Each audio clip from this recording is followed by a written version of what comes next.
Latino Lovecraft coming at you. This is my version of Tifa Lockhart. So pretty neat little mono green commander deck. I'm pretty sure everyone's familiar with this card at this point.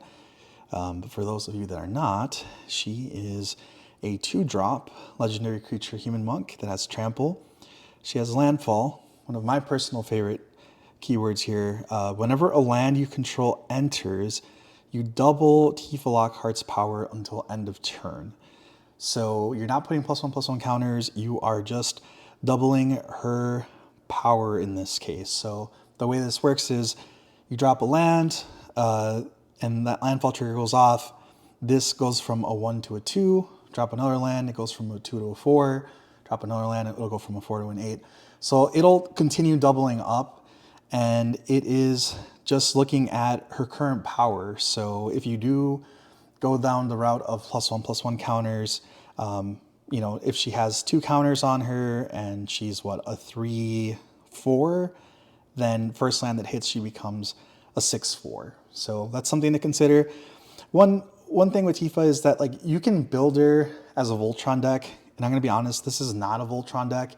This is more of mono green landfall good stuff with Tifa as a potential backup plan, to kind of come in and knock people out of nowhere potentially, or even just to grow her really big and then cast a card that enables you to sacrifice her to draw a bunch of cards. So there's some value here. Obviously, you don't want to drop her on turn 2 every single game, especially if you don't have protection, but cool card. I mean, I love mono green, so I will not complain. So we'll start off looking at the creatures that I have.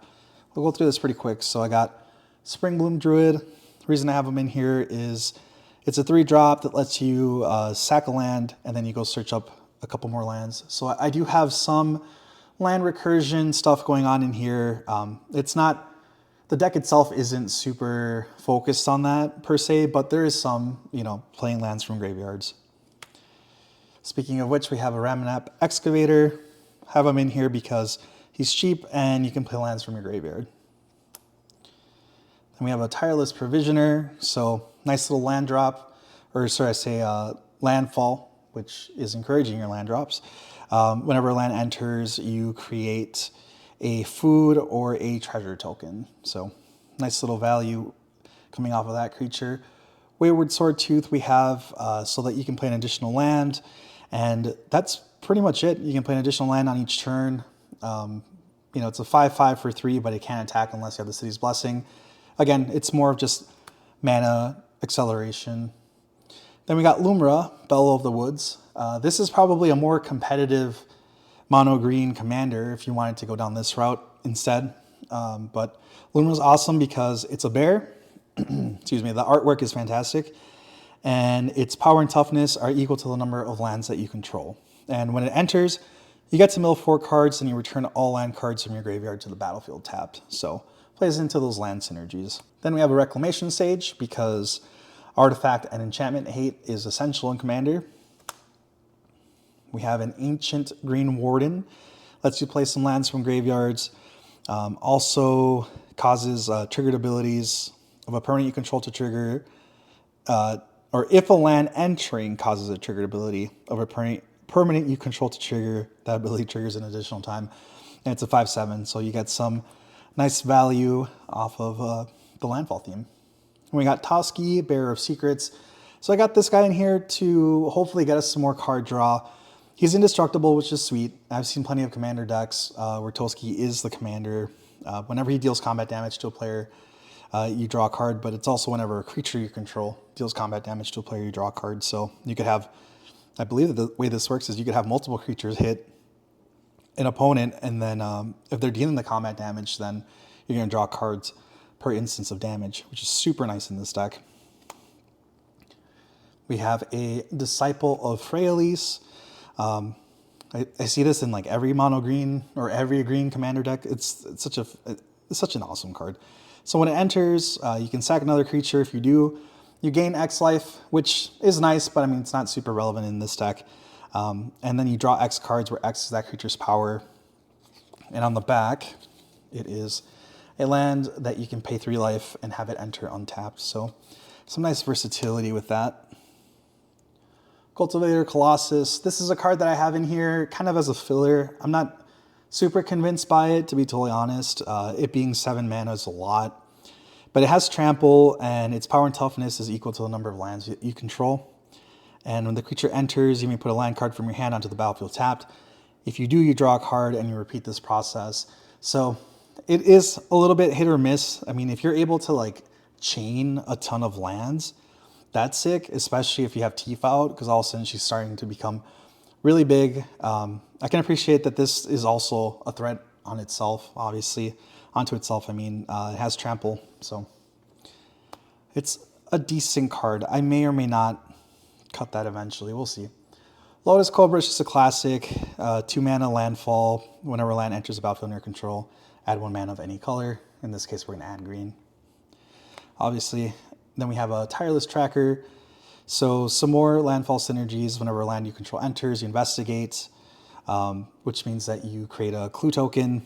And whenever you sack a clue, you put a +1/+1 counter on this creature. So Tireless Tracker will get bigger, will also enable you to get some card draw. You just have to invest a little bit of mana into doing so. We have Sakura Tribe Elder. This is really OG at this point. 2 mana for a 1/1. Nothing super special, but you can sack them at instant speed and search for a basic land card. Ivy Lane Denizen is another card that I may or may not keep in this deck. Whenever another green creature enters the battlefield under control, you put a +1/+1 counter on target creature. So again, I didn't really go for +1/+1 counters in this deck. I think if you're going to rely more on Tifa as your win condition, like if you're going to go down the Voltron route, then definitely leaning into +1/+1 is the way that I would go alongside equipment. But I think this, I'll have to test it out. I mean, I think that you'll get some good value out of this. Obviously, Ivy Lane Denizen combos out with a ton of other cards. Unfortunately, I can't think of any off the top of my head that are in green. Let me know in the comments if there's anything that you guys can think of that this combos out with in green. I'll have to check. Then we got the Stomper here. Has Vigilance. It's a 4/4. I have this in here, again, just for some basic land, just to get some lands. It can't attack or block unless you control 7 or more lands. I'm not super stoked with this one or with the other dinosaur, but you know, being able to just pay 3 mana and get a land is good enough in this deck. Then I got the Crater Hoof Behemoth. Has haste. When this creature enters, creatures you control gain trample, get +X/+X till end of turn, where X is the number of creatures you control. Got this big boy in here just in case I do end up having a ton of tokens out. It's a nice, you know, win condition in pretty much any deck. So it's nice to have kind of multiple angles of winning in any deck. Springheart Nantuko, really great card for Modern Horizons 3. I don't see this card played enough, to be honest. So 2 mana, has landfall. Whenever a land enters the battlefield under your control, you can pay 2 of Springheart Nantuko's attached to a creature you control. If you do, you create a token that's a copy of that creature. If you then create a token this way, you create a 1/1 green insect creature token. So you can bestow this onto another creature, pump that creature up a little bit, and then when you get, if it is bestowed, then you can play a land, you create a copy of that creature. If not, like if this guy's out by himself, you just create a 1/1 green insect token. But honestly, that's probably enough value, especially if you know, Crater Hoof Behemoth after creating a handful of tokens. Eternal Witness, we got in here for some graveyard recursion, just to pick some stuff up from the graveyard. Avenger Zendikar, again, I mean, it's 7 mana. I feel like the power level of this card is definitely dropped. This deck is, I don't even know what bracket this would be in, but it's meant to be more casual. You know what I mean? It's meant to be more fun. It's not super competitive, but nice little, it fits the landfall theme and it creates these tokens. Skewed Swarm, everyone knows what this is about. Wood Elves, I got in here just so you're able to go and get a forest card when it enters. Dryad of the Elysian Grove, you can play an additional land on each of your turns. So if you're able to play, let's see here, let's say 2 fetch lands in the same turn, you know, Tifa's going to go from a 1 to a 2 off the first fetch land, second fetch land coming in. She's going to go to a 4, Crack one fetch, search for a land, it's going to go to 8. Crack the other fetch land, search for a land, it's going to go to 16. So all of a sudden you have a 16-2 with trample, which is a big deal because you only need to hit for, I believe it's 21 damage for commander damage in order to win. So that's why I got this guy in here. Bloomvine Regent, this is more of just kind of a filler card again. I have him in here, not because of the dragon synergy or anything like that. I have him in here because of the claim territory where you pay the 3 mana, it's a sorcery, you search your library for up to 2 basic forest cards. You reveal them, put one onto the battlefield tapped, and the other into your hand, and then you shuffle this card into your deck. I feel like this for green, especially mono green in this case, is kind of being slept on a bit. And, you know, having a 4 or 5 flyer is not bad. So you could potentially end up actually playing that claim territory several times if you draw back into the card after you shuffle it into your deck. So I have a Scythe Cat Cub, expensive little card actually. I think this is like a good 50 bucks. So 2-drop for a 2/2 with trample. Has landfall. Whenever a land you control enters, you put a +1/+1 counter on target creature you control. If this is the second time this ability has resolved this turn, you double the number of +1/+1 counters on that creature instead. So we're going to definitely be aiming for putting the +1/+1 counters on Tifa if possible, or when it makes sense. Aftermath Analyst, I got in here, when she enters, you mill 3 cards, and then for 4 mana at instant speed, you can sack them, return all land cards from your graveyard to the battlefield tapped. So you could potentially attack in with Tifa. There's scenarios where you could attack in with her, you could sack Aftermath Analyst before damage, I guess. I'm going to have to double check to see how the new kind of combat situation happens. But basically the idea is you could actually end up pumping her up really big at instant speed by sacking this guy, bringing back a ton of lands, and then hitting your opponent for lethal. So that's why I got Aftermath Analyst in here. Summon Titan I have in here for the flavor. It's Final Fantasy. You can mill 5 cards. The first, let's see here. First step, second step, return all land cards from your graveyard to the battlefield tap. So you're going to be able to trigger a ton of landfall triggers. And then until end of turn, another target creature you control gains trample and gets +X/+X, where X is the number of lands you control. And he himself is a 7/7. I think this card is awesome. I think the only issue I have with it is the fact that it's an enchantment. So, and it's a saga. You have to sacrifice them after the 3rd chapter. So it is what it is. I mean, I think you have to just play them at the right time. Elder Gargaroth I have in here because every deck that I've ever put Elder Gargaroth in is just that much better.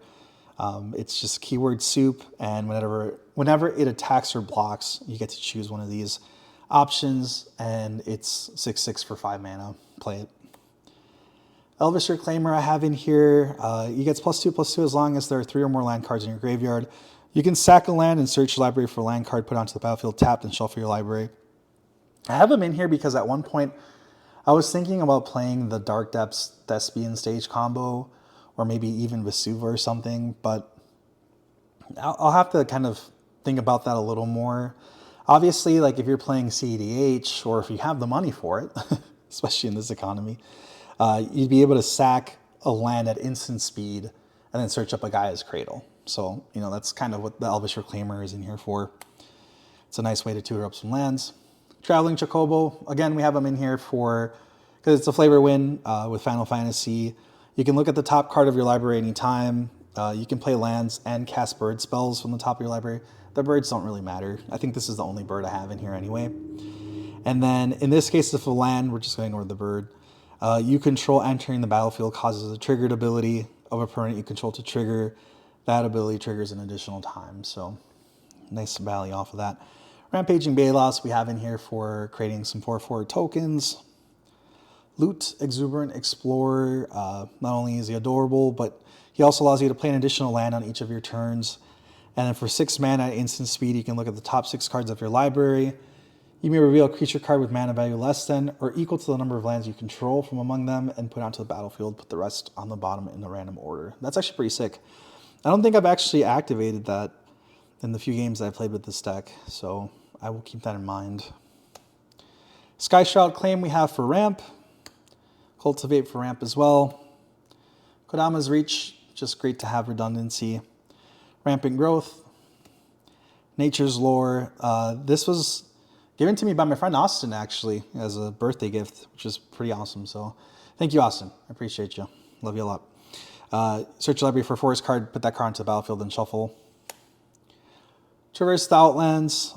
In this case, you search your library for up to X lands, where X is the greatest power among creatures you control. You're going to have some big creatures. You're going to be able to get a lot of lands out. If you have Tifa out at the right time, man, she's going to grow huge, and then you're going to be able to attack in. And I do have some protection spells for Tifa, and I have a couple artifacts in here as well. Last March of the Ents is in here because I love spells that can't be countered. It's Lord of the Rings, so it's freaking awesome. And you draw cards equal to the greatest toughness among creatures you control. Then you put any number of creature cards from your hand onto the battlefield. Triumph of the Hordes I have in here because I love, I don't know, making my friends hate me a little bit. I like to win. I don't know. I can't help it. So Infect is in the deck. It works great in here. You know, you can one-shot someone with Tifa. You can take out the entire table with, you know, this combined with Carahoof Behemoth with a bunch of tokens. Gives your stuff Trample and Infect. I mean, it's a great card. A little pricey. I think it's sitting at around $20, so it's not a budget card by any means. Regrowth so that we can get stuff back from our graveyard. Splendid Reclamation so that we can get all of our lands back from our graveyard. Rishkar's Expertise because it's awesome to draw a ton of cards, and you're able to then actually play something with mana value 5 or less from your hand without paying its mana cost. So the card, you know, you draw a bunch of cards and then you're able to pay, or you're able to cast something great on top of that. So all that for 6 mana is phenomenal. Tamiel's Safekeeping, target permanent you control gains hexproof and indestructible. You gain 2 life. This is in here really just to protect, you know, our token makers and obviously Tifa.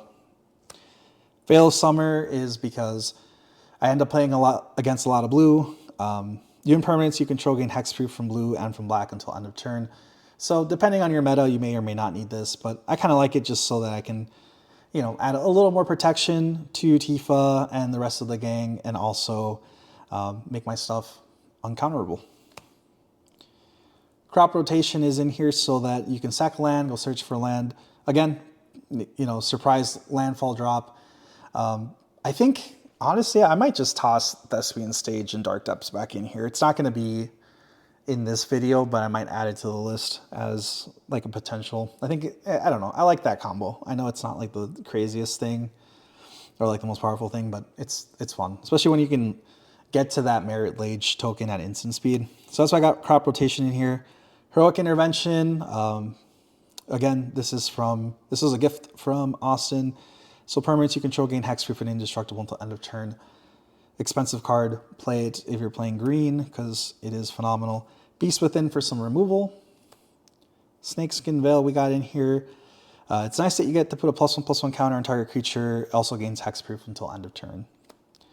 Force of Vigor. This actually used to be super expensive. It's not that pricey anymore. I think it was about $7, which, I mean, if you're going to make a budget, like $50 deck, that's a lot. But in this case, you know, it is what it is.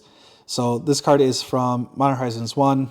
If it's not your turn, you can actually exile a green card from your hand instead of paying the mana cost. And you can destroy up to 2 target artifacts or enchantments. And it's a mono green deck. You're going to have plenty of cards to exile. So add plenty of removal to your decks, guys.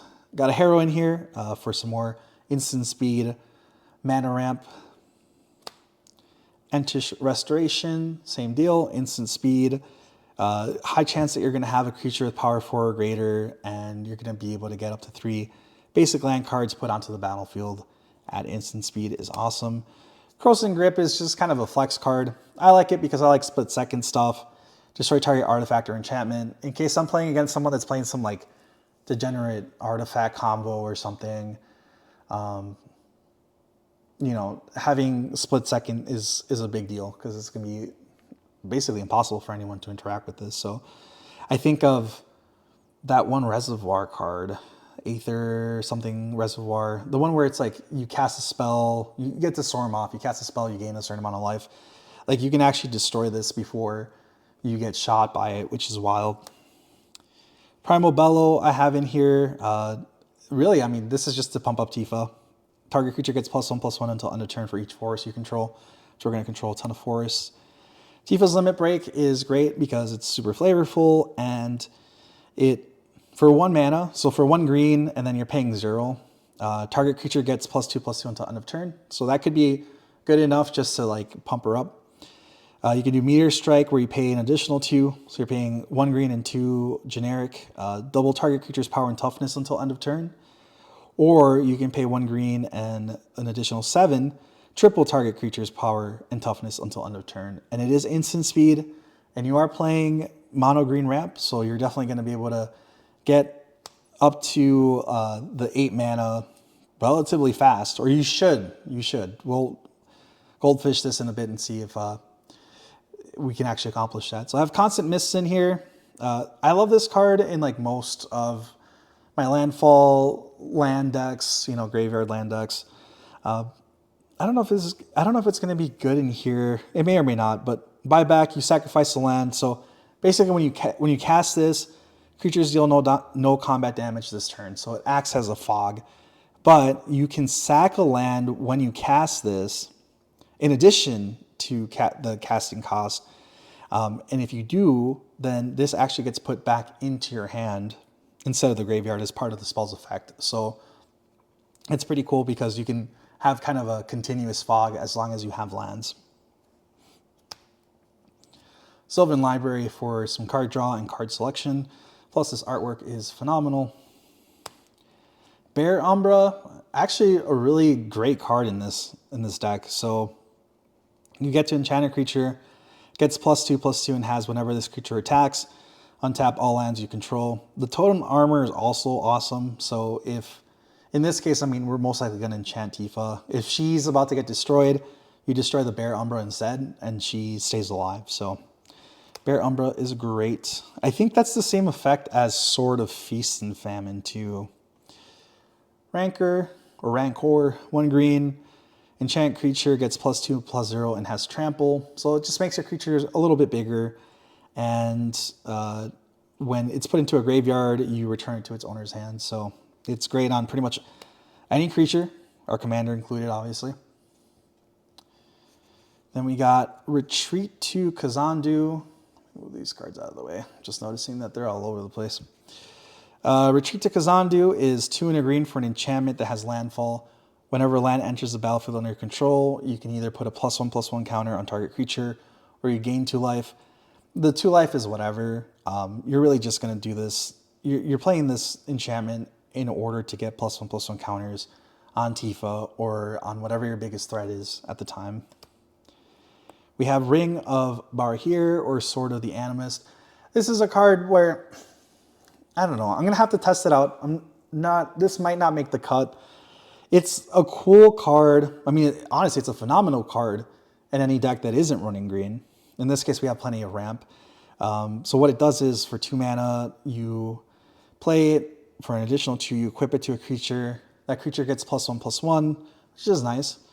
And whenever that creature attacks, you can search your library for a basic land card and you put it onto the battlefield tapped. So in the case of Tifa, like, she's going to be a 2/3 when she attacks. She's going to go to attack.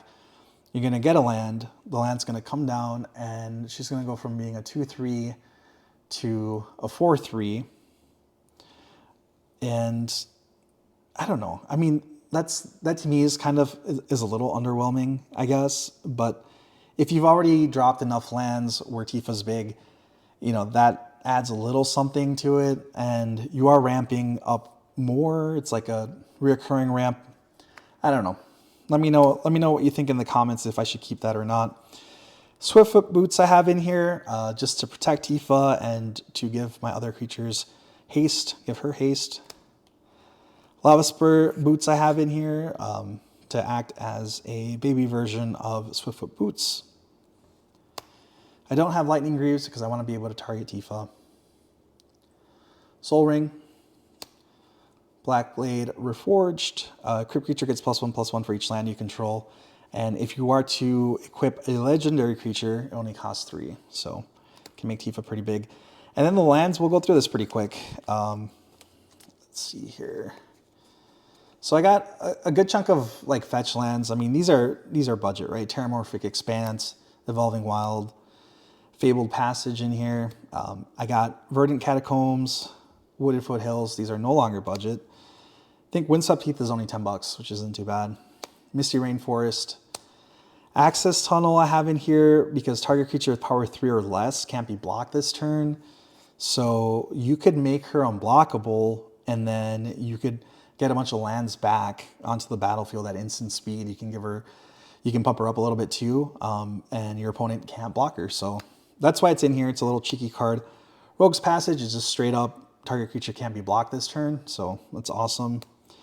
Horizon of Progress I have in here because specifically for these two options where you can put a land card from your hand onto the battlefield tapped. So, you know, it's some sort of ramp from your hand, or you can sack it to draw a card. The paying 1 life, I mean, it's whatever. It may or may not be needed in this deck, to be honest. Yavimaya, Cradle of Growth I have in here. Well, I mean, it's going to turn everything else into a forest, so then Horizon of Progress will be able to tap for a forest. So I think that's kind of what I was thinking.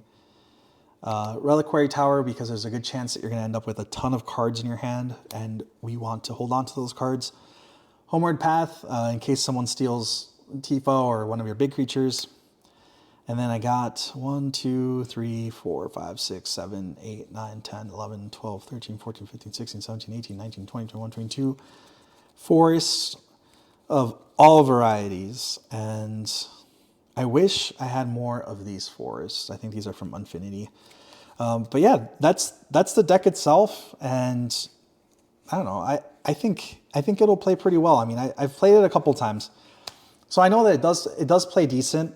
I want to get some more reps in, and well, let's goldfish this a couple times and see how it goes. So let's goldfish this deck 4, 5, 6, 7. Let's see if this is any good. So if I'm being honest, like the more like troll part of me would almost want to keep this hand just for the sake of Triumph of the Hordes, because I love being able to knock my friends out with infect, but we don't have any real ramp. We don't have any early creatures either. Like we have Ramanap Excavator, but he's not going to do a whole lot because we don't have any fetch lands. So I think I would toss this back and go and search for a different hand. Because the way I see this is like you're going to want to have a lot of ramp. You're going to want to get ahead of everybody right away. Otherwise, I feel like you're not taking advantage of this being a mono green deck, you know? It's not really running a lot of mana rocks in here. I mean, we have a Soul Ring. I don't think I have Arcane Signet in here either. There was a reason I didn't have that in here. Maybe I should add it. I don't know. All right. So 2, 3, 4, 5, 6, 7. Let's see. How are we doing this time around? Tireless Tracker, Black Blade Reforged. Goodness gracious, a lot of 3 mana stuff up in here. A lot of 3 mana cards. Let me shuffle this a little better and I'll see if I can get us a better hand.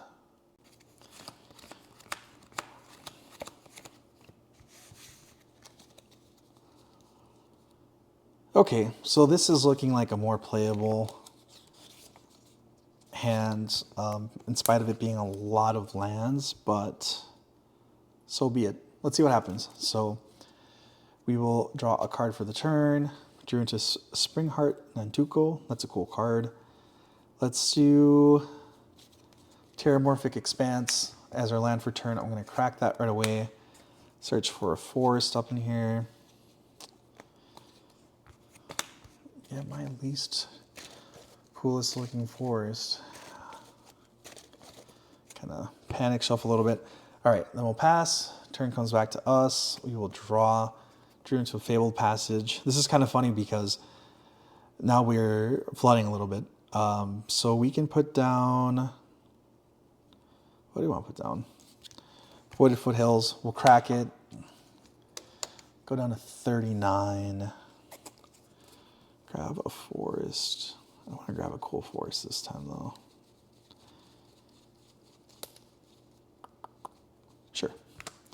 Kamigawa Forest sounds cool. And that comes in untapped. So then I'm going to cast a Sakura Tribe Elder. Or should I cast Aftermath Analyst? I don't know. Let's do a Sakura Tribe Elder. We'll ship the turn. At the end of our opponent's turn, we'll sack the Sakura Tribe Elder. We will get another forest. But is that the play? Or should we have put Spring Heart and Nantuko first? Maybe I should have put this guy down first. Let's try that instead. Hang on. All right. I'm going to play Spring Heart first. Because I do want to start building out my army. Because the big thing here is like, it's primarily a token deck. And we do want to get a setup so that we can get Tifa out, kind of Alpha Strike and that whole deal. But we need some protection early on. So I'm going to just put down the Spring Heart instead of the Tribe Elder. So then it'll come back to us. Untap, upkeep, draw. And then I think this time I'm going to play a Sakura Tribe Elder. I'm going to play a land. I'm going to play a Fabled Passage as my land for turn. So that is going to trigger the Spring Heart Nantuko. If you didn't create a token this way, create a 1/1 green insect token. I don't know where all my tokens are at. So I guess I will put that there. We'll count that as a 1/1 green insect token. And then we'd probably want to do the rest of this at instant speed, because why not? I'd pass the turn to my opponent. At some point, I would sack the Sakura Tribe Elder, get a forest coming in tapped, create another insect token, shuffle this out. I'm going to shortcut this. I'm going to sack the Fabled Passage, get a forest that is going to come in tapped, but then what Fabled Passage says is you put it onto the battlefield tap, then if you control 4 or more lands, untap that land. So comes in tapped, gets untapped because it's the 4th land that I have. Create a 3rd insect. So now we got 3 insects, technically 4 insects, but now we have some early game blockers, which is sweet, right? So then it'll come back to us, untap, upkeep, draw. I have Ancient Green Warden. I think what I could do, well, okay, look, check this out. So maybe there is some play here. I have protection for Tifa, which is sick. So I could cast her this turn, keep her alive, hopefully. This doesn't give indestructible, so a board wipe would be devastating, but a board wipe is going to be devastating no matter what happens. So I think what I would do is I would play a forest. Yes, play a forest, trigger the Spring Heart. I then cast an Aftermath Analyst. Whoops, sorry about that. Cast Aftermath Analyst. And when I do, I mill 3 cards, so I'm going to mill Regrowth. That's unfortunate. Spring Bloom Druid, that sucks. And a Forest, that's good. And then I am going to also cast Commander, so I'll cast Tifa. So our board is starting to look pretty good. I think you know what I'm trying to go for here, because I have a ton of lands. So I might be able to actually just take someone out next turn just with Tifa, which is sick. And I would definitely target the opponent that's probably running white and or blue.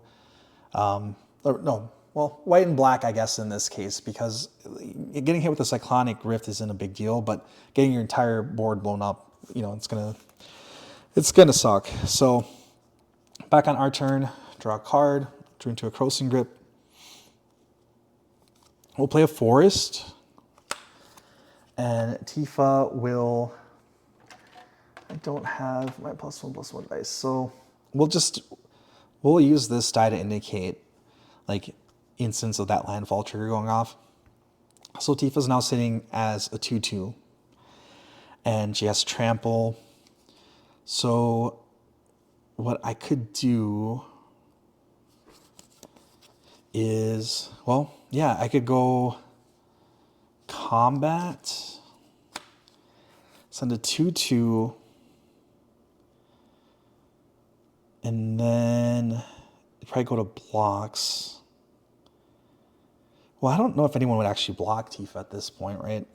But what I would do is I would sack Aftermath Analyst. And then it says to return all land cards from your graveyard to the battlefield tapped. So we would be returning 1, 2, 3, 4. Okay, so I didn't realize that this says tapped. I thought that this was just return. The tapped is what's making it fair right now. Although we have 4 more instances. So she goes from a 2/2 to a 4/2, 8/2, 16/2, and then math is hard. What is that? 32 and 2 with trample. So that's taking out an opponent just like that, right? And that's sick because I still have the Snakeskin Veil. I also have this Ancient Green Warden for my next turn, because once I untap all of these lands over here, if I'm able to get, I'm going to be able to play all of my my fetch lands. I mean, I know Terramorphic Expanse and Evolving Wilds isn't a fetch land per se, but I'll be able to play all of that, which is sick. So, you know, I'm hitting an opponent right now for 32. They're gone. I'm going to hit the opponent that's probably like the most threatening to my deck. And I'm also creating 1, 2, 3, 4, an additional 4 insects. So I would be at a total of 8. And then I would chip the turn, it'd come back to me, untap all these guys here, draw.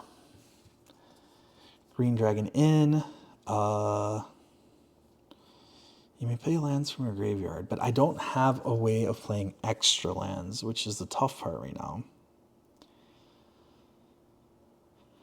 Let's see. Enters battlefield, may sack another creature. If you do, you gain X life. So I could make Tifa really big and then sack her to the Disciple Fraelis. Enters the battlefield, you may sack another creature. If you do, you gain X life and draw X cards where X is that creature's power. Do I have enough to take someone else out, though? Probably not. Well, okay. So we're going to play a Green Dragon in as our land for turn.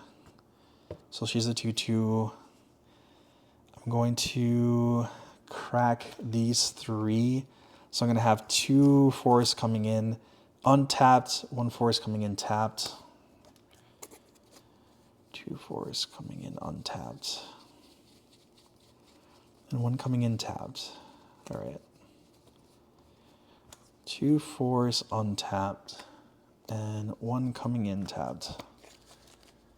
I don't think the camera's picking up all of my lands down here, but it's a ton. Trust me, they're all here. So I got all these lands here. So these 2 came in untapped. This one comes in tapped. So that's 3 additional landfall triggers. So we'll create 3 here. So we'll go to 11. She gets 3 additional triggers. So we're going to go from 2/2 to 4/2, 8/2, 16/2. And I mean, I'm pretty much incentivized to attack. At this point, though, I will say that she doesn't have enough power at 16/2 to alpha strike someone. So there may be scenarios where it makes more sense to actually just end up drawing that many cards, right? I wish I had my Reliquary Tower, and maybe it would make sense to have another artifact or something in here that lets me have no maximum hand size. But in this case, also for the video, 1, 2, 3, 4, 5, 6. Gonna keep this up. 1, 2, 3, 4, 5, 6. 3, 4, 5, 6. Okay. I'll tap 6. I'll play the Disciple of Freyalise, and I am going to sack Tifa, who I've only casted once, and she only costs 2 mana. And I'm going to draw 16 cards. So 1, 2, 3, 4, 5, 6, 7, 8, 9, 10, 11, 12, 13, 14, 15, 16.